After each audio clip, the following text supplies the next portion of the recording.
Alright, so I'm going to be showing how to open up this Dell Inspiron 12330. Alright, so this is an all-in-one model. Okay, so first thing you're going to do is remove this bottom cover.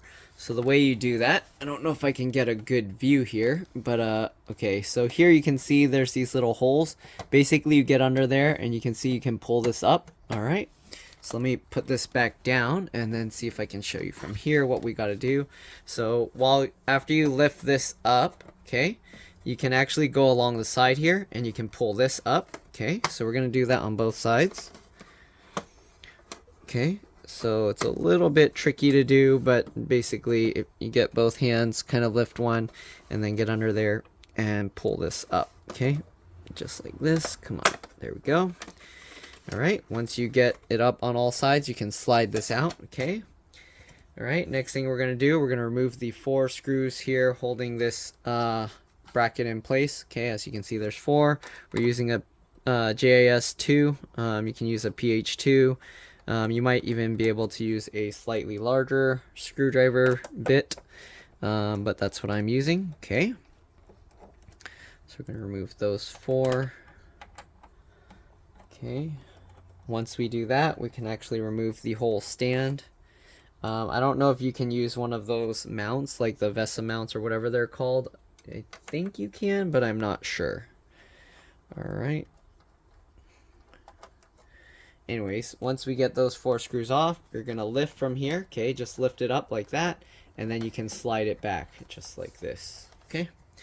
There we go. So we got that out. Next thing we're going to do, we're going to remove the 4 screws on the bottom here. All right, these 4. Okay, so this is going to be, I don't know how I'm going to film it, but okay, there we go. All right, so there's 4 of these screws. We're going to remove all 4. All right, remove that. I'm going to slide it over. And the tricky part is actually getting the cover off. I don't know how I'm going to film that. I'll do my best to show you guys. You can use like some pry tools, but I can actually do it with my fingernails or just my fingers, and I'll see if I can show you. Alright, so once we get those 4 screws out, what we're gonna do, there's actually a gap here. So if you look in here, let me flip this around. Okay, I'm gonna have to turn it around to actually work on it, but you can see there's a gap along the back piece, all the way running all the way along. Okay, so what you're gonna do, let's rotate this again. Okay, so what you're gonna do, or what I do, is I pull with my fingernails in that gap here. I push here and I pull up. Okay, so just like this. And when I do that, I don't know if you can see, it forms this gap here. Okay, which allows me to get my fingernail in there, or my thumb. Alright, and once we get that started, we can actually work our way down the entire edge. Okay, so you're pulling on this. Okay, what I'm doing is I'm keeping my thumb in there and pushing with my fingers on the edge, and we're going to just work our way over. Okay, and just keep working our way, pulling on this. It does take quite a bit of force to do this, so keep that in mind. Actually, let me see if I can rotate this. It helps to kind of have to work on it on different angles. It's harder to do it because I'm trying to record this to show you guys. Shoot, now it popped back in. Alright, I might have to go behind to do this. Okay, so again, push like that, then you can kind of get in there. Okay, and once you get in there, you can kind of pull on this. You can actually see where this clip is unlatched, and we're going to work our way down, continuing to do that, pulling on it. There we go. All right, so we got one side out, and when you get that out, you can actually see the screw part kind of comes out, and we're going to do that all the way down here as well. Same thing, pull on that, and there we go. Okay, so we're going to rotate this back over. Okay, we'll lay it down. All right, so now that we got that popped out, we can actually lift the entire cover up. So you just lift it up like this, you kind of wiggle it and get that out of the way. Okay, I actually already opened this up and dusted it off. If you're wondering, there's the RAM here. So right under this door, there's little 2 raised pieces that you can lift up here. Okay, just make sure to hold on to it so you don't drop it inside. Okay. And just like every, just like every laptop, or yeah, pretty much every laptop, the RAM, it has these tabs. You pull them to the side. We are going to be upgrading the RAM, so let's go ahead and pop these out. Let me see if I can zoom in to show this better. Let me see, will flash help at all? Not really. Yeah, not a tiny bit. Okay, we'll leave that on. All right, once it pops up, you can actually just pull this out. And this is, if you're wondering, PC3L 12800S. Okay, and we're going to be upgrading this with 2 8GB sticks to 16 total. So we're going to pop this out as well. Pop those 2 tabs aside, and then we can go ahead and pull this out. There we go. The customer bought this. All right. DDR3, 8 gigs, 1600 megahertz. So we're just going to pop this stuff out and install it into the computer. Okay. All right. So we're just going to get this in, just line it up. Oh, if you're wondering, that's the, I believe that's the motherboard model number, IPIMB-OP. All right. And let's go ahead and get this in. They make it so cramped to work in here, so it's a little bit difficult to get your hand in there to get the RAM. And then what I do is I kind of like, you go in at an angle. I like to kind of pull it together while I'm wiggling it and then click it down. All right. So they got 2 sticks of RAM. We're going to replace both. Also, this RAM, if you're wondering, it says it's compatible with 1600, 1333, and 1066 megahertz. Okay, so we got that. We're going to put this in. Alright, goes in at an angle. Also, I cloned the hard drive, so we are going to be upgrading the hard drive. We cloned it to an SSD. Alright, we'll just click the RAM in. Let me actually take the camera out so I can show you close up here the things. Okay, oh, give me a second. Okay, so let's go ahead and remove this hard drive. So we took the 4 screws out. We should be able to push it through, hopefully. I don't know why it's stuck. Okay, it was just difficult. Pull that out. Again, so this thing, it's not gonna go easily, or for the SSD, we don't have a way to mount this. Whoa, why is this bent like that? What in the world? Okay, I'm gonna bend it manually. All right, and then we're gonna put the SSD. Okay, so we're just gonna put the SSD into here, okay? All right, and we basically have to just hold this in place again because there's no bracket there, and then we're just gonna have to push this on. All right, so we'll line this up. All right, just push that into place. Good. And again, this thing is just gonna slide in. We are gonna also hook these wires down here back in, the yellow one and all these rainbow colored wires and everything.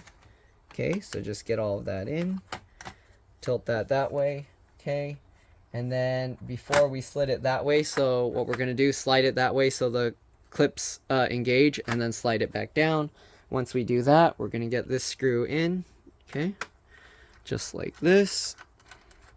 There we go. We can slide these cables back under here, okay, just like that. Make sure that's in all the way. Good, everything looks good. All right, so because the hard drive was removed, we didn't put these black screws back in. If you want, you can reattach them. You can put them on the old hard drive just for storage kind of thing, but I don't see when you would ever use a 3.5-inch SATA hard drive ever again. If you wanted, you could actually buy a 2.5-inch SATA to 3.5-inch SATA like little bracket kind of thing if you want it to be a little bit more secured, but again, it's not gonna affect it at all. Like, it's not moving anywhere. Okay, the SSD is super light, and unless you drop the computer on the floor, which if you do, I mean, you're gonna have more than just a disconnected SSD, so you don't really need to worry about that. Okay, we're gonna set the RAM aside. All right, next thing, we're just gonna put this stuff back into place. So just get this all lined up. Okay, be careful that you're not smashing any of the cables when you put this down. Make sure everything, all the screw mounts are lined up. And then we're just going to get all those screws back into place. Okay. So we can put the 2 black screws here in. I'm going to loosely fit them all first. Okay. And the reason we're doing this is because we might, if anything isn't aligned properly, then we can kind of move it around to get it aligned. And then we will just tighten everything back up. Okay, so we'll get all these screws in, just like this. And this one up here is a little bit misaligned, so we kind of have to pull this thing over slightly. And there we go. All right, and once we get all the screws in, we can go ahead and tighten them all down. Okay. Looks good, so now we can go ahead and tighten everything into place. Just twist them all the way, make sure everything's nice and tight. Okay, just like that. This one. Tighten this. This one. Alright, this one. Okay, and last 3 here. Then we're just going to put the cover back on. Okay, get this one in. Go. Perfect. All right, so let's go ahead now and get the bottom cover back on. So let's see, I'm going to raise this up a bit so that way I can keep, actually, oops, change this to 1 times view. I don't need to raise it up that much. There we go. Okay, so to put this cover on, you do have to put the top edge in first because of the way these clips are designed. Okay, so basically you line this one up first, and then you slowly lower it down. It is going to be a little tricky because you do have to clip these side clips in while you're doing this. So what you can do to make it so you can see, again, make sure these clips go in right. There we go. You do have to kind of like slide it in up like that a little bit, and then you kind of just squeeze the sides. Okay. Oops, I didn't really show it, but I just gripped it like that to squeeze it all together. Okay. Make sure everything is going in. Make sure everything looks good.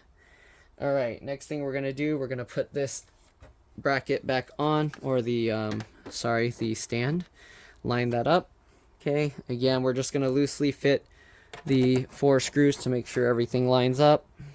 You can see it's not going in right, so we have to make sure. There we go. Okay, see, we have to kind of adjust it to get it to line up. All right, get this one in, get this one in. Okay, good. All 4 are good. We can go ahead now and tighten this completely into place. Okay, make sure these screws are nice and tight. Good. And this one. Good. Okay, so now we got all of those in. We're going to get this back in. Just slide this back down like that. And then you kind of have to flex it a little bit like that. The top, you might have to hold the middle up a little bit so you can push that in. And then you can get these in. Basically, you're bending it like this so that it can kind of go in that way. All right, now we just got to get the 4 bottom screws back in, and we should be good to go. Just got to plug it all in, boot it up, make sure everything works. And that's pretty much all there is to it. So hopefully this video helped you guys out. If it did, make sure to like, subscribe, share my channel with others so that they can learn how to upgrade and repair their devices as well. If it helped you save a bunch of money, please consider contributing a little to the channel. Every little bit helps and allows me to continue making these videos for a living. But yeah, other than that, that's all there is to it. And I'll see you all in the next one. All right. Get that last screw in. Good. All right. Bye.